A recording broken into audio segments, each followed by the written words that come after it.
Diawali dengan memperlihatkan seorang pria yang sedang menyiapkan sesuatu di sebuah tempat yang sekilas terlihat seperti gudang tak terpakai. Diketahui kalau bapak ini sedang mengalami masalah hidup yang cukup berat yang membuatnya merasa gak sanggup untuk melanjutkan hidupnya. Dia sengaja merancang sebuah benda berbentuk bola untuk mengakhiri masalah hidupnya. Tak lama berselang, tibalah seorang pria yang menggunakan nama samaran Anggrek Hitam. Sementara nama samaran bapak ini adalah Langit Mendung. Mereka ini tergabung dalam sebuah komunitas bernama Grup Kembang Api yang berisi orang-orang depresi dan putus asa, di mana tujuan utama komunitas ini adalah untuk mengakhiri depresi yang mereka alami untuk selamanya. Caranya tentu saja dengan meledakkan diri bersama-sama menggunakan sebuah benda yang disebut bola kembang api. Awalnya Anggrek Hitam sempat ragu melihat benda yang seperti mainan. Tapi bola ini diisi ratusan kembang api yang ledakannya sangat besar. Di kulit bola itu tertulis urip iku urup. Urip artinya hidup. Urup artinya menyala atau bisa dibilang hidup yang menyala. Niatnya puitis ironis gitu ya? Komunitas ini punya beberapa aturan yang salah satunya adalah tiap anggota dilarang bertanya mengenai alasan pribadi masing-masing.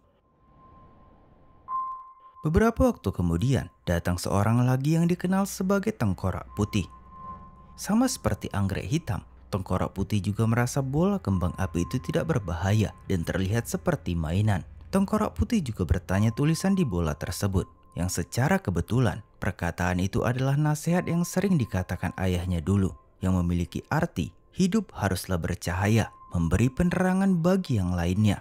Sama seperti tadi, bapak ini menjelaskan kalau bola itu diisi ratusan kembang api yang ledakannya bisa melebihi tingginya Monas.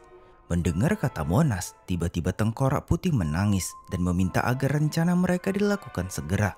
Tapi mereka masih menunggu seorang anggota yang bernama Anggun. Dan mereka semua dibuat kaget ketika melihat Anggun yang ternyata masih SMA. Permisi. Mereka pun mencoba menasehatinya agar Anggun pulang saja dan membatalkan niatnya, mengingat usianya yang masih sangat muda dan jalannya juga masih panjang. Mereka juga menebak-nebak jika alasan Anggun ikut komunitas karena dia ditinggalkan kekasihnya dalam kondisi hamil. Namun Anggun punya masalah yang masih menjadi misteri, yang jelas bukan karena putus cinta atau hamil di luar nikah. Anggun juga sudah bertekad dan berpikir sebelum ikut komunitas dan melakukan rencana ini. Hingga akhirnya mereka semua tak punya pilihan selain membiarkannya bergabung. Gimana tangga? Sebelum memulai, Langit Mendung menjelaskan bahwa bola kembang api itu diledakkan menggunakan detonator. Langit Mendung juga bertanya kembali jika ada di antara mereka yang memilih mundur. Namun tak seorang pun yang mengangkat tangan, yang artinya mereka sudah benar-benar siap. Hingga akhirnya Langit Mendung menyalakan detonatornya dan terjadilah ledakan yang sangat besar. Tiba-tiba, keadaan kembali seperti semula, seakan tidak terjadi apa-apa. Bapak ini sendiri sangat kebingungan apa yang sebenarnya terjadi, karena ia melihat bola kembang api itu yang masih utuh, juga tempat yang sama yang tidak berubah sama sekali. Seperti kejadian sebelumnya, Anggrek Hitam adalah orang pertama yang datang. Bapak ini sempat mengingatkan bahwa sebelumnya ia pernah ke sini bersama dua orang lainnya. Tapi sepertinya Anggrek Hitam tidak mengingat apapun. Bapak ini bahkan sampai hafal apa yang akan dikatakan Anggrek Hitam. Niatnya puitis ironis gitu. Sekalian membuktikan bahwa memang sebelumnya mereka pernah bertemu di tempat yang sama. Beberapa saat menjelang, tibalah seorang lagi yang tak lain adalah Tengkorak Putih. Sama seperti sebelumnya, bapak ini juga mengingatkan bahwa sebelumnya mereka pernah berkumpul di tempat yang sama. Namun sama seperti Anggrek Hitam, Tengkorak Putih juga tidak mengingat apapun. Bapak ini juga tahu pertanyaan yang akan mereka tanyakan, begitupun tindakan yang akan mereka lakukan. Contohnya saat bapak ini mengucap kata Monas, maka Anggrek Hitam akan tertawa sinis dan Tengkorak Putih akan menangis. Dejuva. Ya. Dejavu, Pak. Dia juga menjelaskan bahwa ada seorang anggota lagi yang belum datang yang bernama Anggun dan merupakan seorang anak SMA. Mereka sempat bingung bagaimana bapak ini tahu kejadian yang belum terjadi, apalagi sebelumnya mereka belum mengenal satu sama lain.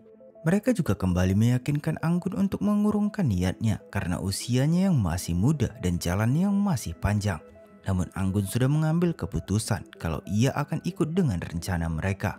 Sesaat sebelum kembang api meledak, bapak ini sempat ragu bagaimana jika keadaan kembali lagi seperti sebelumnya. Hingga anggrek hitam yang sudah tak sabar memaksa untuk menekan tombol itu. Dan bapak ini kembali lagi ke waktu yang sama dengan bola kembang api yang masih utuh. Keadaan juga kembali berulang di mana anggrek hitam yang pertama datang. Tapi berbeda dari sebelumnya, kali ini anggrek hitam ternyata ingat kalau sebelumnya mereka pernah berada di tempat yang sama untuk meledakkan diri. Mereka juga semakin kebingungan hingga berpikir mungkin ini adalah siksa neraka atau mungkin Tuhan sedang mengutuk mereka.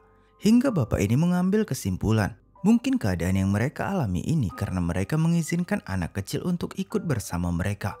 Walaupun itu adalah keinginan Anggun sendiri, tapi menurutnya tetap saja hal itu tidak diperbolehkan. Lalu mereka pun sepakat untuk mengusir Anggun saat nanti dia datang. Juga mengajak Tengkorak Putih untuk meyakinkan Anggun. Mati aja susah. Tapi saat Tengkorak Putih datang, ternyata dia tidak ingat tentang kejadian sebelumnya. Mereka pun menjelaskan perlahan-lahan padanya, terutama tentang kecurigaan Langit Mendung bahwa mereka dikutuk karena membiarkan anak kecil ikut dalam rencana. Jelas saja Tengkorak Putih tak mengerti dan malah semakin bingung. Juga Tengkorak Putih tidak setuju kalau mereka harus melarang Anggun, mengingat mereka tidak tahu seberat apa masalah hidup yang dia alami. Hingga Anggun pun tiba, dan sama seperti Tengkorak Putih, dia tidak mengingat apapun. Di sana anggrek hitam langsung melarangnya ikut. Atau Anggun boleh ikut jika dia menceritakan dulu masalah yang dia alami. Tapi Anggun tetap menolak karena sesuai peraturan grup mereka dilarang menceritakan masalah pribadi. Tapi bapak ini tetap tidak mau melakukannya sampai Anggun keluar dari ruangan tersebut. Dan karena sudah tak tahan, sekarang malah Tengkorak Putih yang menekan tombol itu. Dan benar saja, keadaan pun kembali lagi seperti semula. Lalu anggrek hitam pun datang dan dia mengambil kesimpulan bahwa keadaan yang mereka alami itu seperti di film-film. Di mana saat meledak, tubuh mereka ditarik ke dimensi lain yang dalam istilah sains bernama time loop.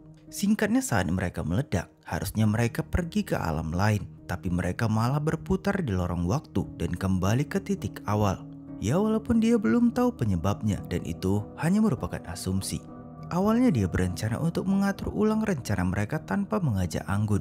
Namun bapak ini menolak karena ternyata dia sudah menulis surat pada istri dan anaknya. Kemudian Tengkorak Putih datang dan kali ini dia mengingat kalau sebelumnya mereka pernah melakukan hal yang sama.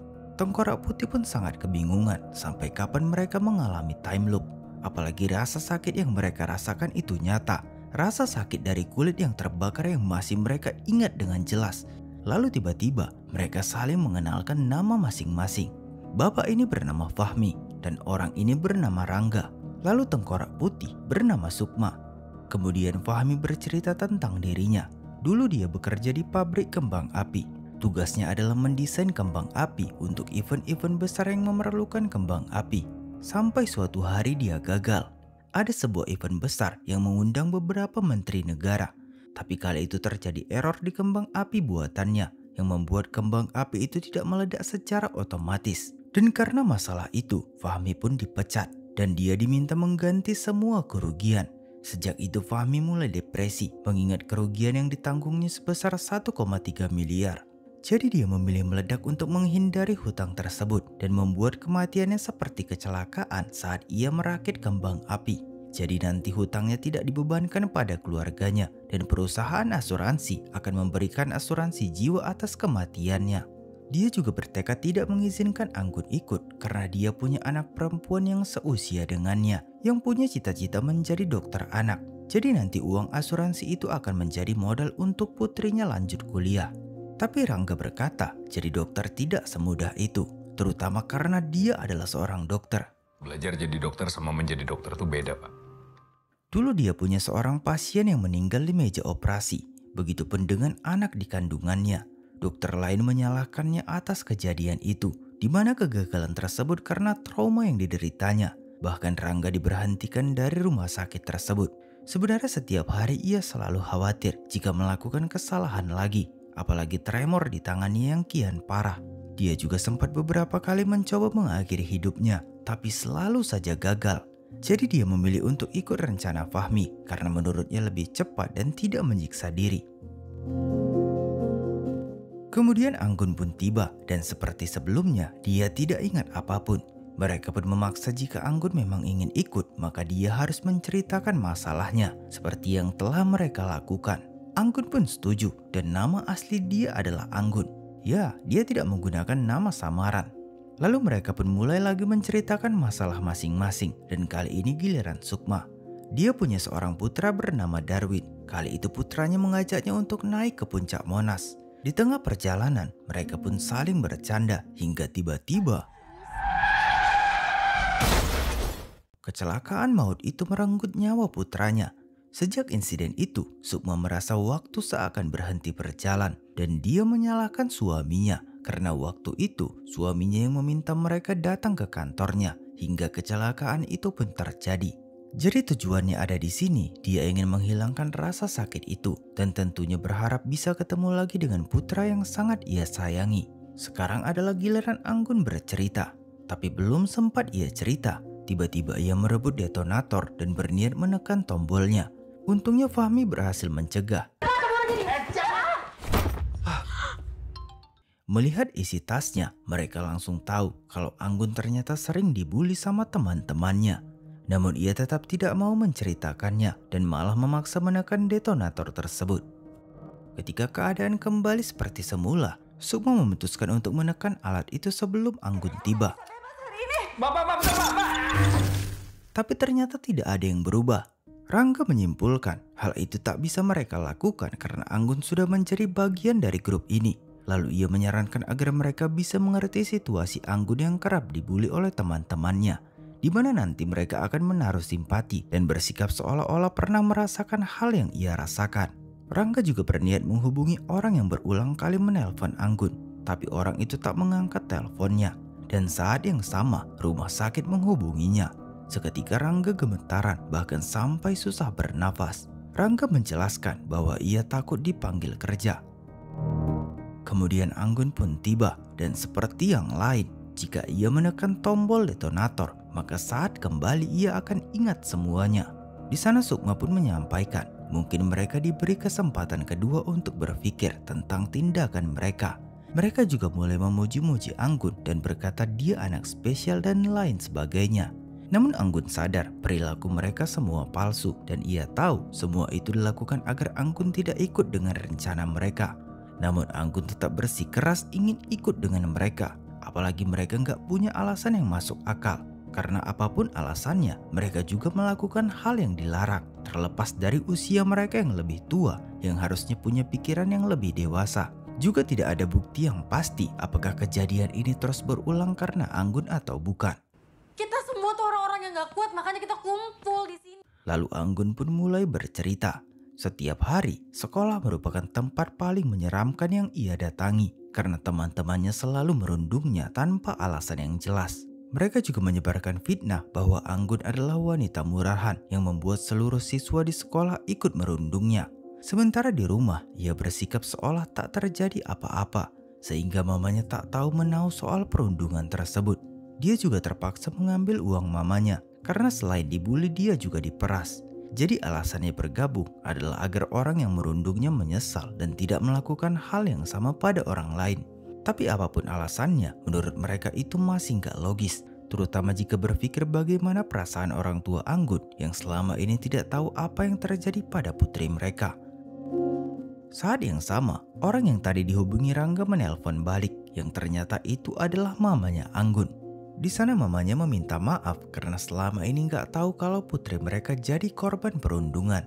Dia juga berjanji akan menghadapi orang yang merundung Anggun bersama-sama dan ia memohon agar Anggun kembali ke rumah. Kita sama-sama mau ngadepin mereka yang nyakitin kamu. Namun ternyata omongan mamanya tak berpengaruh apapun dan Anggun malah menekan tombol itu. Melihat sikap keras kepalanya, mereka sampai gak tahu lagi apa yang harus dilakukan. Tapi secara gak langsung, perkataan Anggun membuat mereka sadar. Di mana Anggun sebelumnya pernah berkata kalau mereka adalah orang-orang lemah yang menyerah dengan keadaan dan memilih jalan pintas. Sekarang mereka malah saling meyakinkan untuk mengurungkan niatnya. Seperti Fahmi, mereka merasa kembang api buatannya ini cukup istimewa dan gak semua orang bisa membuatnya. Tentu banyak perusahaan lain yang mau memakai jasanya.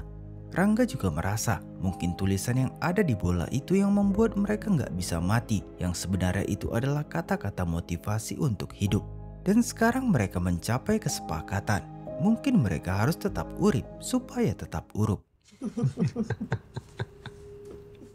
Hingga saat Anggun tiba, mereka menyampaikan kalau mereka nggak akan mencegah Anggun. Karena apapun yang mereka katakan, pasti Anggun tetap kekeh dengan keputusannya.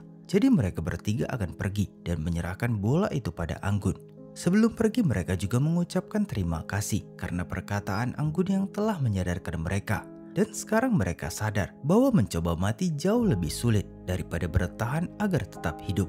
Yang akhirnya keputusan mereka itu berhasil membuat Anggun mengurungkan niatnya.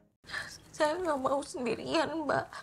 Agar kembang api buatan Fahmi tak sia-sia, mereka memutuskan untuk meledakkannya di satu tempat. Dan kembang api yang awalnya dibuat untuk meledakkan tubuh mereka, kini menjadi pemandangan yang sangat indah di langit malam. Singkat cerita, mereka kembali pada kehidupan masing-masing. Seperti Rangga yang memutuskan untuk berhenti menjadi dokter. Sukma yang kembali ke rumah dan pelukan suaminya dengan penuh penyesalan dan rasa bersalah. Juga berusaha menerima kenyataan pahit bahwa putra mereka tak lagi bersama mereka. Anggun juga kembali ke pelukan ibunya dengan rasa penyesalan dan kata maaf. Begitupun dengan Bapak Fahmi yang diberi kejutan karena ini merupakan hari ulang tahunnya.